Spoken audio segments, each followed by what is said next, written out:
خۆشەویستانی کەناڵی گەلی کوردستان سڵاوتان لێبێ و ئەم کاتە هەموو کاتێکتان باش خۆشحاڵم کە ئەمڕۆ لە بەرنامەی ئێوارە ئەبمە میوانی ئەم بەرنامە جوانی کەناڵی گەلی کوردستان و لەگەڵ هاوکارم شنیار کۆمەڵێک گفتوگۆی شاعیرانەوە کۆمەڵێک تێکستە شارتان بۆ خوێنمەوە خۆشحاڵم کە دەبمە میوانی ماڵەکانتان و هیوادارم گفتوگۆکەمان و شارەکانمان مەدڵێ و یازیز و خۆشەویست بێ بێگومان دەستەکانە خۆش بەخێر بێت دەستپێکێکی جوان بوو بێگومان کاک ئەرسەلان پەرۆش کە لە پێشووتردا کایەکێک بووە لە پێشکەشکارانی پرۆگرامی ئەمڕۆی بەیانیان ئەوە تا توانی بڵێ کە ئەزمونێکی باشیە لەگەڵ کاری پێشکەشکاری و لە ئێستاشدا هەر بەردەوا باوکو بێژەر کە بێژەری هەواڵە سیاسیەکانە لە کەناڵی ئاسمانی گەلی کوردستان کە ئەتوانی بڕین ساڵانێکی سۆرە ئاکاگەرسەران لە 2002 پێم وابێت کە دەستی کردە بەکاری ڕاگەیاندن و لە هەما کاتە وەکو شعریش ئەتوانی بڕین لە ساڵانی پێش 2000 دەستی کردو بە شارنووسین و تا ئێستا خاوەنی دوو نامیلکەی شاریە و تاکو ئێستاش بەردەوامە لە شارنووسین بە خۆشحاڵی پێمان خۆش بوو کاک ئەرسەلان هەم وەکو ڕاگەیاندنکار کە کەمێک باس لە ئەزمموی کاری ڕاگەیاندنی بکەین و هەروەکو شاعیریش گفتوگویەکی شاعیرانە بکەین و هەروە چەند شارێکی جوانی خۆشیمە پێشکەش بکات دووبارە بەخێر بێت خۆشحاڵ بووم بۆ پرسیارە دەست پێ بکەم دیارە تۆ زۆر لەسەر ئەم کورسێ دانیشتووە هەروەها چاپێکەوتن نەکردووە لەگەڵ میوانە عزیز و بەڕێزانەی کە هاتوون میوانی ئەم پرۆگرامە بوون ئێستا هەستت چۆنەکە بەرامبەر من دانیشتی من پرسیارەکانە ئاراستاکەم طبعاً پێشەوەی بێمە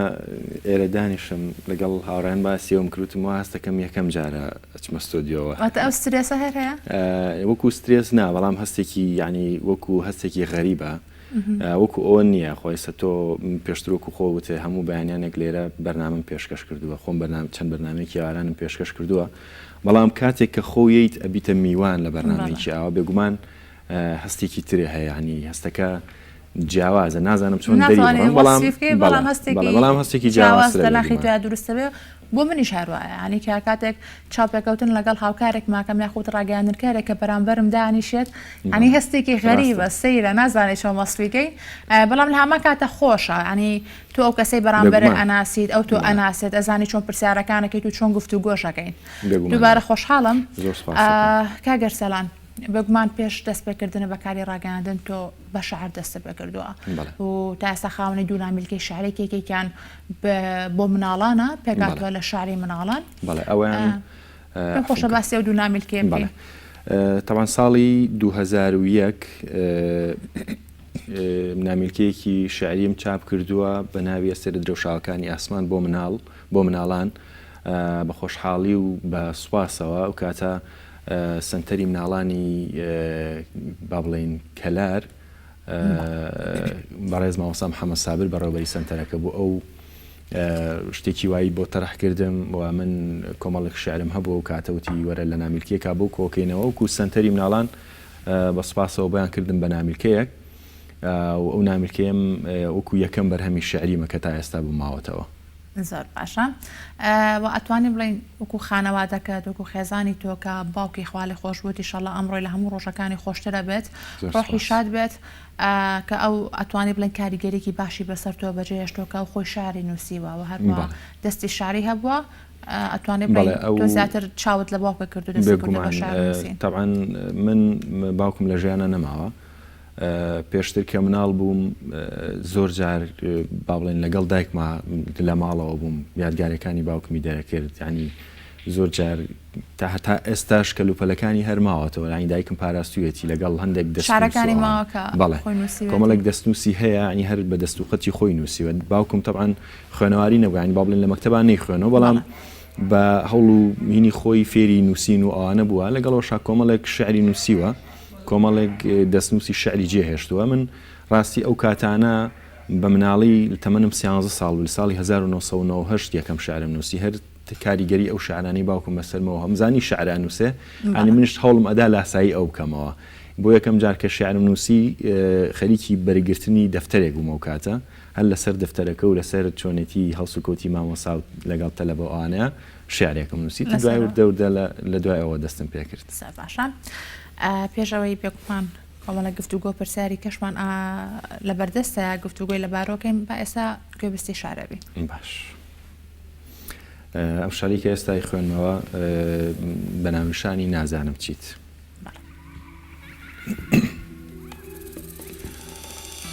نازانم چیت نازانم چیت کە هەر کاتێک ئەمەوێ دەستت لێ بەردەم لە ڕۆحمەوە ئازارێکی قوڵدا مەگرێ و خۆش نابمەوە کە ئەمەوێ ڕقم لێت بێ و قەت بیرت لێ نەکەمەوە کەچی ئەو کات بە خۆشترین یادەکانە ئاڕۆمەوە. نازانم چیت بەس ئەزانم وا هاتوویتە نێو خوێنمەوە گەر بمەوێت دەرت بێنم خوێنی خۆشم لە دەسەدەم. هێن خۆشمەوەی ئەگەر ڕۆژێک دوور بم و لێت نەپرسمەوە لەجێ ئەوەی لە بیرت کەم هەزار جار لۆمەی خۆمەکەم. نازانم چیت بەڵام ئێستا هەر شتێکە ناتپەرستم چاوەکان ژیانە من جوانترین بوونی دنیان لام. گوێ نادەم بەوەی دووربیتیان نزیک شەڕم لەگەڵ ئەەکەی دیان نا مادام تۆم هەیت نەبمەهی تۆش من دڵخۆشترین پیاوی دنیام.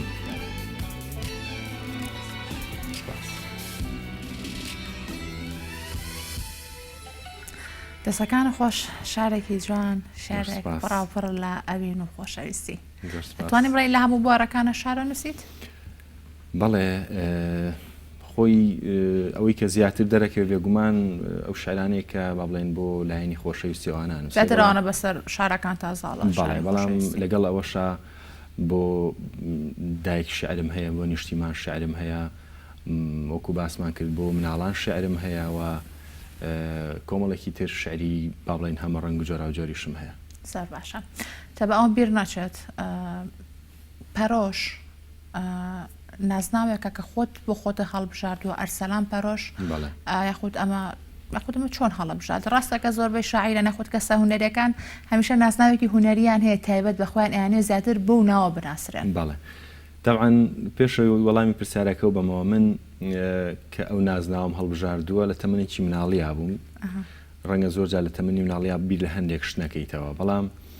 ئێستا زۆر لی پەشیمانم. بەڵام ینی لەگەڵەوەی من جارێک هاوڕێک شتێکی زۆر کاریگەری پێوتم وتی ئێستا ئەگەر باوکی لە ژیانە بمایە ینی بەناوەکەی ئەوە بناسرایتایە شانازێکی زۆر گەورەیە کرد. من تازە ناوەکەم وهاتوە نازناوەکەم وهاتوە ئێستا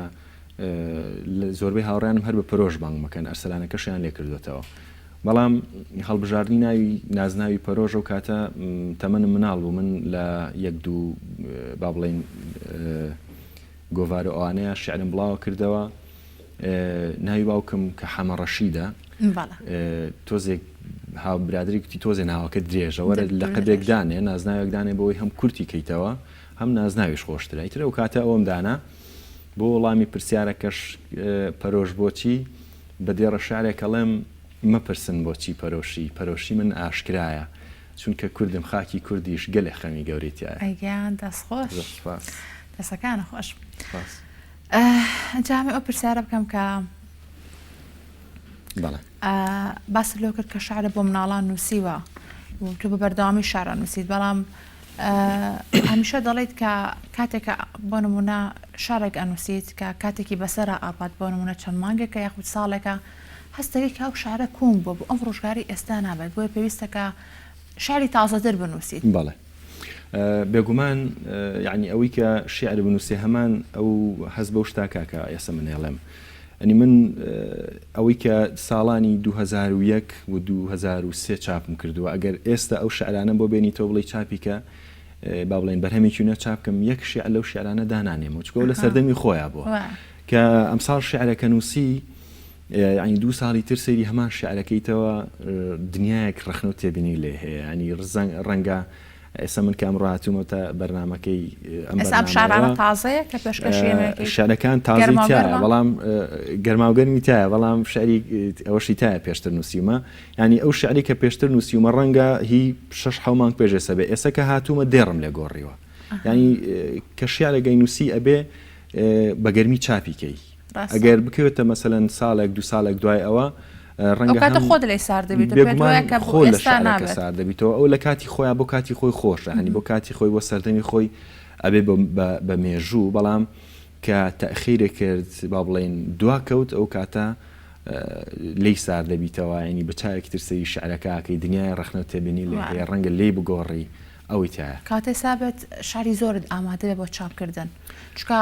یعنی تۆگە لە 2000 ئەو دوو ناملکێت چاپ کرد بێت ساڵانێکی زۆری بەسەراتێ پەڕ بووە پێت وانێت تری کاتێتی شنیار من شعرم زۆرە بەڵام وەکوتم لەو شعرانە ڕنابێنم ێستا بیانکەم بە لە دووتۆی ناملکەی یان کتێبێکات دایانێم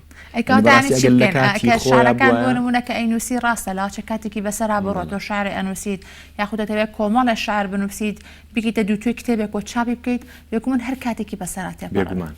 من لە ساڵی 2003 نامیلکەم نییە هیچ بەرهەمێکم نییە دوایین بەرهەمم لە ساڵی 2003 بووە طبعا لەو کاتەوە تا ئێستا چی شعرم نووسیوە وەکو نامیلکە چاپم نەکردووە بەڵام بەم دواییە تقریبا لە یەک دو ساڵی ڕابردووەوە هەرچی شعرێکم باڵێن نووسی بێ و زۆر بەدڵی خۆم بوو بێ هەر بە مۆبایل مۆنتاژێکی کورتم بۆ کردووە بە خوێندنەوە و دانانی وێنەیەک یاخود ڤیددیۆیەک لەسەری و هەم لە با بڵێن ئەکاونتی خۆت لە ئینستاگرام زیاتر لە ئاکتیڤی زیاتر لە ئینستاگرام شتەکانم بڵاوکەمەوە و لە یوتیوبیشدایە بەزێنمەوە بۆ ئەوەی هەم بمێنێتەوە نەفەوتیان زیاتر بەتانگ بەرهەمەکانە بمێنن بەڵێ زۆربەی بەرهەمەکانم ئێستا بەدەنگە و زۆربەی لە یوتیوب لە کەناڵی تایبەتی خۆم لە ئەوە زیاتر ینی ئەڕواتە ناو خاڵکەوە یاخود گوێگرێکی باشتری ئەبێت بە شنیار ئێستا خوێنەر نەماوە ینی خوێنەری کتێب نەماوە بتەوێنێتەوە ئەمە حقیقەتێکە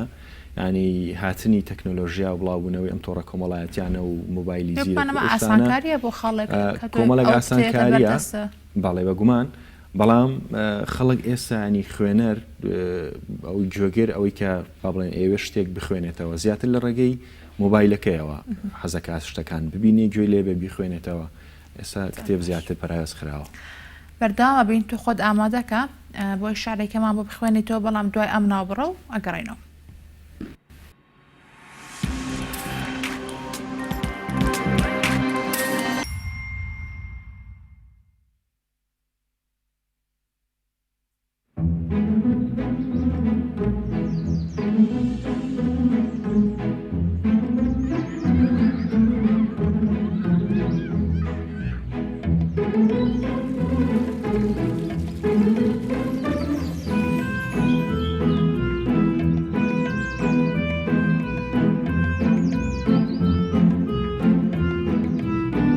بەرزایەکانی سلێمانی بەرزایەکانی سلێمانی هێمای شارستانی و ژیان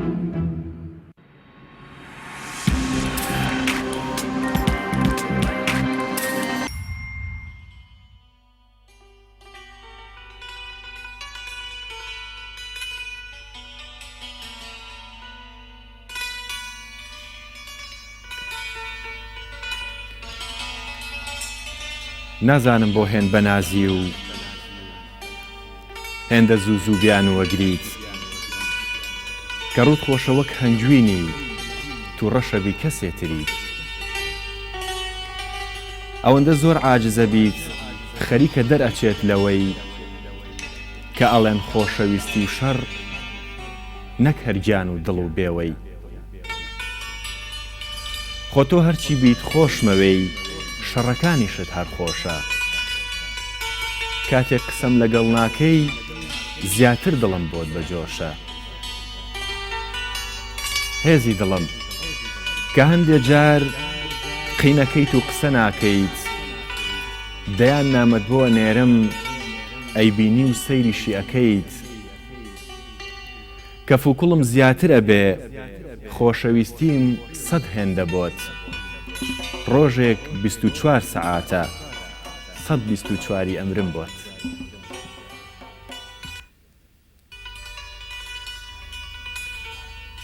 دەسەکانە خۆش ئەمە شعرێکی جوان بوو زۆر باشە زیاتر لە ئێستاە چی وا لە تۆ ئەکات یعنی ئەو شتە چێکە کاریگەری بەسەر ئەرسەلان و بەجێڵێک کە شعر بنووسێت زۆر جار طبعا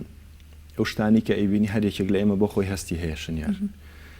بەڵام ئەوەی تایە ڕەنگە من ئەوەی کە ئەیبینم بتوانم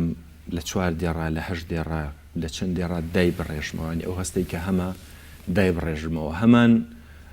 کەسی بەرامبەر ڕەنگە شتێکە بینێ هەمان هەستی منی لا دروست ببێ بەڵام ڕەنگە نتوانێت بەو شێوەیە لە دووتۆی چەند دێڕەکە دای ڕێژێتەوە زۆر جار من هاوڕێم هەبووە مەسەلەن باسی چیرۆکی خۆی بۆ کردم و توێتی شتێکی وا هەیە ئەمەوێ مەسەلەن لەسەر ئەوە چەند دێڕێکم بۆ بنووسی ینی هەند زۆربەی لە زۆرێک لە شعرەکانم هەر تعبیر لە ڕای خۆم ناکەن خۆ ڕاستە ئەوەی کە بۆ خۆیەت ئەوەی کە لە ناخی خۆتایە زۆر با بڵێن باشتر و جوانتر ئەتوانی دەبێ بڕی بەڵام زۆر جار شعرم بۆ هاوڕەکانیشم نووسیوە خەم و دەردەدڵی ئەوانی ژۆڕەکەی شارەکانتەوە گوزارشتی لەکەی زۆر باشە وەکو باسمان کردو لە شەمبوارێکە شارە نووسێت توانێت بڵین هەمووی نیشتیمانی و هەروە بۆ دایک بۆ باوەک شاری خۆشەویستی بۆ مناڵان کە نووسیودا وا چەند شارێکی شکراوە بە گۆرانی بەڵێ ئەو شعرانی کە کراوە بە گۆرانی تەبان من خۆتەزانی کۆمەڵێک شعر و سرودم بۆ یەکێتی وتووە کۆمەڵێک تقریبان 10 تا 12 هۆنراوم بە سوپاسەوە هونەرمەند پشتیوان مەحموود کردوێتی بە گۆرانی و بە سرودەوانە هەمووی تایبەتن بە یەکێتی بەڵام وەکو هونەرمەندانی تر تا ئێستا هیچ بەرهەمێکم بە گۆرانی بەڵام پێت خۆش ئاگەر داهاتوە شارەکانێک تۆ هەڵبژێرن یا چوزانم خۆی ڕاستە مەسەلەن پێم خۆشە هەرچەنە ئەو شعری کە ئەکرێ بە گۆرانی ئەوەندە ئەوترێتەوە ڕەنگە ئەو ئاچێتە سەر زمانی ئەتوانی ڕەنگە ئەو تام و لەزەتەی نەمێنێ بەڵام پێم خۆشاگەر مەسەلەن هونەرمەندێک کە بێ شعرێکم کا بە گۆرانی بە خۆشحاڵیەوە باشە هیوادارین جەبا چەند پرسیارێکی شلێکم وەکو ڕاگەیاندن کارکە وەکووتمان تۆ لە 2002 دەستە کردو بە کاری ڕاگەیاندن سەرەتا لە رادیۆ و دواتریش بۆ تەلەڤیزیۆن و لە ئێستاشە بە خۆشحاڵی بەردەوامی لە کەناڵی ئاسمانی گەلی کوردستان ئەمێ پرسیارە بکەم تا ئێستا ناخۆشترین هەواڵ ینی لەوتێک وەکو بێژەر کارەکەیت کە خوێندە بێتەوە چی بووە ینی پێی بێتاقەت بێتی هەستەگرە کە کاریگەری بەسەر تۆ بەجێهێشت بێ نازانم برادران هەستیان پێکردبێ یان نە لە کۆنتترۆڵەوە بەڵام تقریبا 2-3 مانگێک پێش ئێستا لە ستۆدیۆ بم هەواڵمە خوێندەوە کۆمەڵێک گۆڕێکی بە کۆمەڵ دۆزرایەوە لە وابزانم ئەوەی بیابانەکانی سەماوە بوو ئەگەر هەڵە نەبم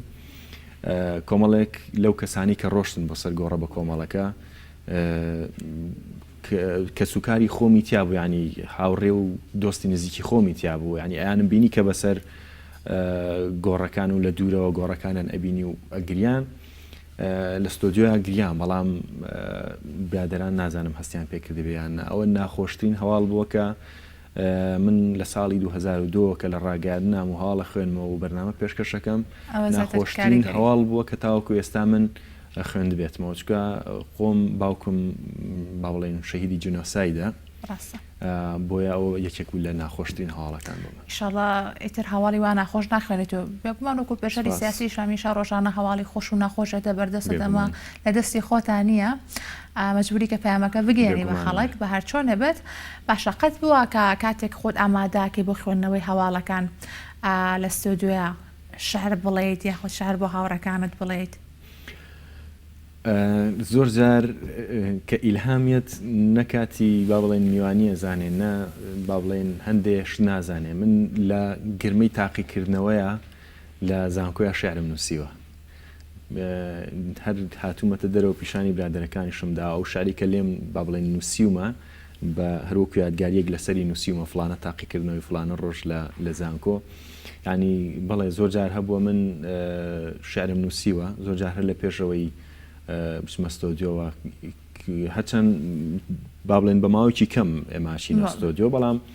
زۆر جار لە کاتی حتا لە کاتی خوێنەوەی هەواڵە لە کاتێکە هەواڵەکە خوێنیتەوە سەرێکی راپۆرتەیەکەی شتێکێ بە خەیاڵتا کورتەیەکی لە نووسیتەوە دوای بەردەوامەبی لەسەری زۆر جار تووشەوە حاڵەتە بووم بەڵێ خۆشەوە جاربارێکی تر شعرە بخوێنیتەوە لە ناو ستۆدیۆیە چکە بێگومانەوە کاتێک کە تۆ خۆت ئامادەکەی بە پرۆگرامە یاخود بۆ هەواڵ خوێندنەوە ینی کاتێکی تایبەتە لاشە لەو کاتە قسەیەک بکەیت یاخود حرەکەی بکەیت یا جوڵەیە بکەیت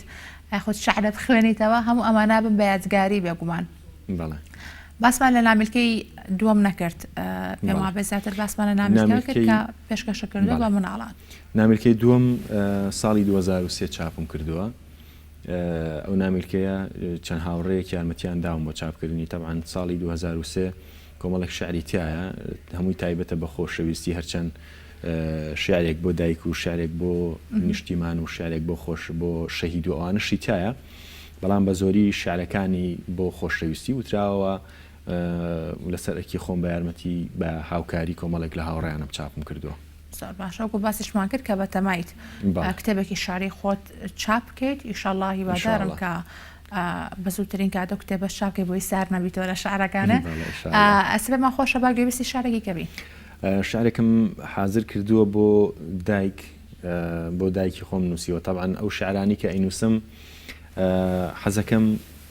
نەک هەر بۆ خۆم خەڵکی تریش خۆی تا ببینێتەوە ئێستا ئەم شعرە ڕاستە بۆ خۆم بۆ دایکم نووسیمە بەڵام وان نووسیمە کە خەڵکی تریش هەمان دایکە لێ نەسێنە تەمەن درێژ بێت. زۆر سوپاس.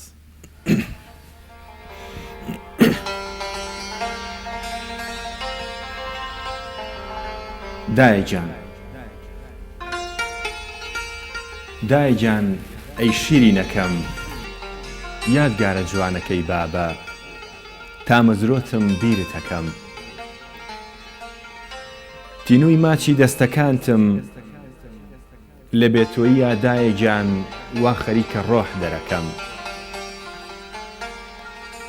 وا نەزانیت گەورە بووم و بووم بە بابە ئیتر تەواو خۆشەویستی تۆم بیرە چێ ئێستاش کۆرپە ساواکەی تۆم بێتۆ نە ئارام ئەبمەوە و نە خەندەش بە لێومە چێ خۆزگە ئێستا ئەم بینیت و هێندەی ئەو حەسرەتەی دڵم ئارام ئەبووم لە باوەشت وەک مناڵی ڕائەکشام دەستت ئەخستە نێو قژم و سرم ئەخستە سەر کۆشت دایجان بەس خوا ئەزانێت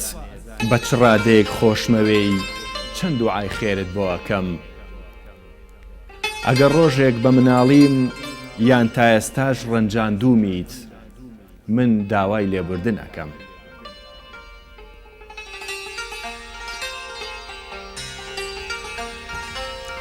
دەستخۆش زۆر خۆشحاڵ بووم کامێوارێ لەگەڵمانە بوویت